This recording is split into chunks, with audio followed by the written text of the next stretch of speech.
Tu sais, si on te disait à quel point le diable est méchant, toi-même tu ne croirais pas. Il s'en fiche, lui, de savoir si tu es grand, si tu es petit, si tu es gros, si tu es mince, si tu es malade. Son but à lui, c'est de détruire. Voilà, comme le Seigneur l'a dit, c'est quelqu'un qui vient seulement pour voler, détruire et égorger. Voilà. Le souci, c'est quoi? C'est que les gens ont totalement occulté l'existence du diable. Parce que maintenant, c'est très mal vu de parler du diable. Quand tu parles du diable, c'est comme si tu es toujours en train de parler des choses... voilà, tu es dans les choses négatives et tout ça. Non. Quand il y a un ennemi qui existe, il faut en parler. Il faut que les gens soient vraiment conscients que cet ennemi, il existe et qu'il a des agents. Il a des gens qui travaillent pour lui, qui travaillent à établir son agenda, qui travaillent justement à répandre ses idées, qui travaillent justement à dissimuler en fait tout le mal qu'il est en train de faire de façon pernicieuse. Parce que aussi bizarre que ça puisse paraître, c'est que pendant longtemps, le diable, il a travaillé même au sein des églises. Et principalement au sein de l'église catholique pour qu'on n'en entende plus parler. Je ne dis pas tous, il y a quand même des bons prêtres, il y a quand même des vrais serviteurs, même au sein de cette église. Mais ils ont tout fait pour faire en sorte de ridiculiser même l'idée du diable. Parce qu'il y a des églises comme ça qui aiment au fur et à mesure la gloire de ce monde. Donc elles vont taire certaines vérités. Mais même Jésus-Christ, si tu es vraiment un chrétien, même Jésus-Christ parlait de l'ennemi, parlait de Satan, parlait du diable. Il existe vraiment, il ne faut pas vraiment prendre ça à la légère. Et le souci, c'est que on a démocratisé vraiment cette ridiculisation en fait de l'œuvre de l'ennemi. Tout ce qui est sorcellerie. Mais d'un autre côté, on est en train de glorifier ça au travers de la télévision et des médias. Regardez, la plupart des dessins animés, des séries maintenant, tournent tous autour des choses diaboliques. Je suis désolée de le dire. Tournent tous autour des idées du diable en fait. Tout ce que Dieu n'aime pas, c'est ce qui est mis en avant en fait. La sorcellerie, la magie, l'horreur, tout ce qui est noir et tout ça. Et nos jeunes, ils sont tellement plongés dans ça que ça devient quelque chose de normal pour eux. C'est totalement normal. Et même leur dire que c'est anormal, ils ne peuvent pas le comprendre en fait. Moi qui vous parle, je vais vous dire une chose. Hier, j'ai donné les 4 portes d'envoûtement. Je vous ai parlé déjà des rapports sexuels. Je vous ai parlé du sang. Je vous ai parlé de la nourriture et de l'idolâtrie. Mais j'avais oublié cette porte-là qui nous concerne tous.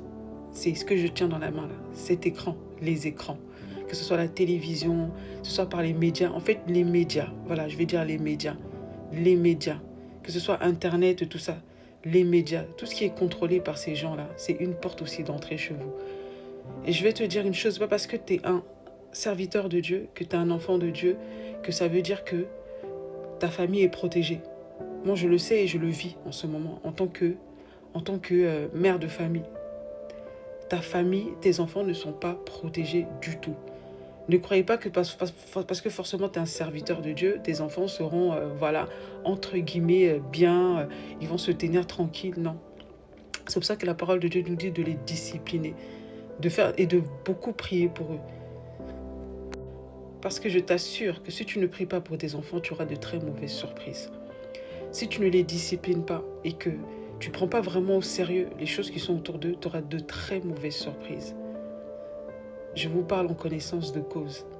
Tu peux être quelqu'un qui aime Dieu, quelqu'un qui n'aime pas le monde des ténèbres, toutes ces choses. Et pourtant, tu as sous ton toit ton enfant qui pratique ces choses-là, sans même que tu le saches. Vous allez me dire, oui, mais regardez, la Bible nous donne des exemples. Je suis désolée, mais Adam n'était pas un injuste. Pourtant, c'est bien lui qui a mis au monde Caïn. David n'était pas un injuste. Pourtant, il a bien mis au monde un violeur. Voilà, oui, il y a un de ses enfants qui a violé sa propre fille. Je pense qu'il s'appelle Amnon ou quelque chose comme ça. C'est bien lui qui a mis au monde Absalom, qui était un patricide, qui a essayé de le tuer. Son propre fils, qui a couché même avec les concubines de son père. Vous voyez, c'est David qui a mis ce genre d'enfant au monde. Pourtant, c'était un homme juste, un homme droit. Et j'ai pas fini. J'ai encore d'autres noms qui me viennent aussi en tête. Le prêtre Élie. Vous vous souvenez du prêtre Élie? Le prêtre qui a élevé Samuel et tout. Il avait ses fils qui faisaient n'importe quoi dans le temple. À cause de ça, ça détruit toute sa descendance. Voilà.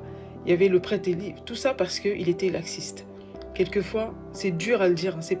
On n'est pas parent, on le devient. Mais il faut faire très attention. En fait, il faut qu'on soit sous nos gardes parce que le diable, en fait, il vise les plus faibles, les plus petits, nos enfants. Il faut qu'on fasse vraiment très attention. Il n'y a pas de parents parfaits. Les gens qui vous culpabilisent tout le temps, en vous faisant croire que ce sont les meilleurs parents. Il n'y a pas de parents parfaits. Il y a d'autres qui ont des aptitudes ailleurs ou d'autres.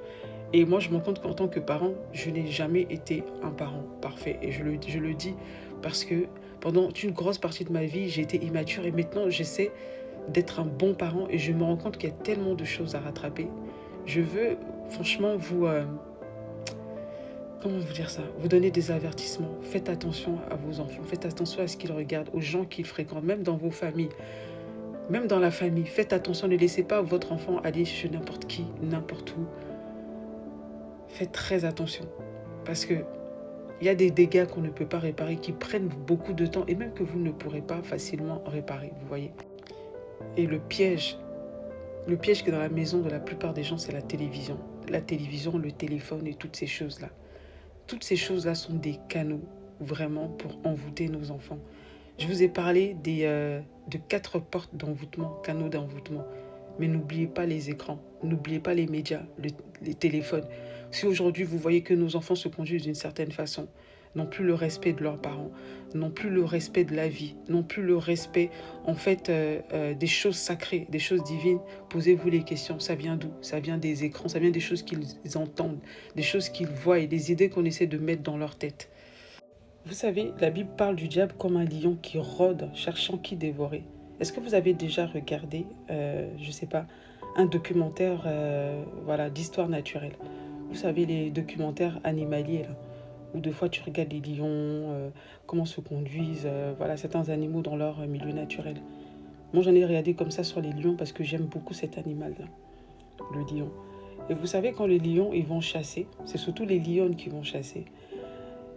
Ce qu'elles font en fait, c'est qu'elles guettent, elles rôdent, exactement comme le dit la Bible. Mais elles rôdent pour repérer quoi? Elles essaient de repérer les éléments les plus faibles du troupeau, comme les petits gnous. Je ne sais pas si vous savez c'est quoi un gnou par exemple, quand elles allaient chasser les gnous et tout ça. Les plus faibles, ceux qui sont derrière, ceux qui sont en reste, ceux qui sont peut-être boiteux, et ce sont ceux-là qu'elles attaquent. Sache que c'est pareil aussi dans la vie, dans le monde spirituel. Les gens les plus faibles qui sont autour de toi, qui ne sont pas bien enseignés, qui sont jeunes, qui sont inexpérimentés, le plus souvent c'est nos enfants. Et nos enfants maintenant, on les a rendus tellement têtus, avec droit de l'enfant, droit de ci, droit de ça, la télévision. En fait, on a appris à nos enfants comment penser, comment refuser la sagesse en fait. Au travers de la télévision, on a mis en exergue l'orgueil, l'arrogance, la superficialité. Pour eux maintenant, être quelqu'un, c'est être superficiel, c'est être bien maquillé, bien habillé, de parler d'une telle façon, d'avoir de la repartie.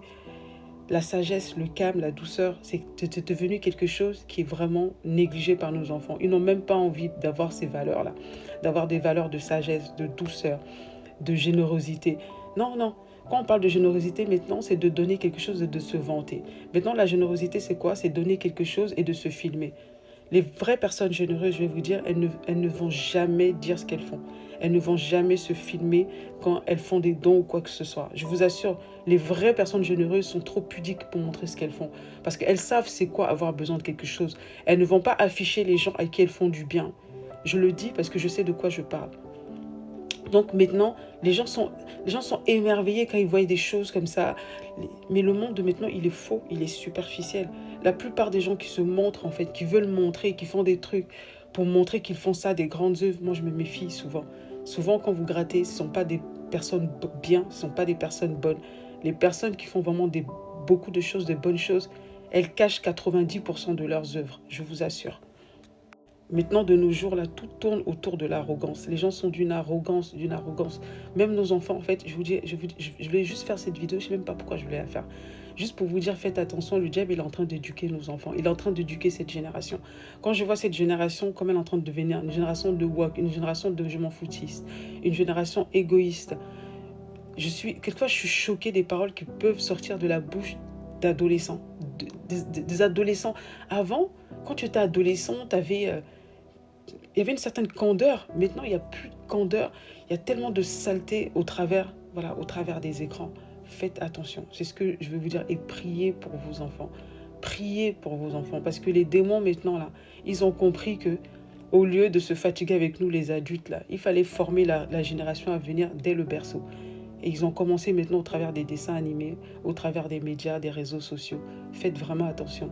C'était juste voilà, un message que j'avais envie de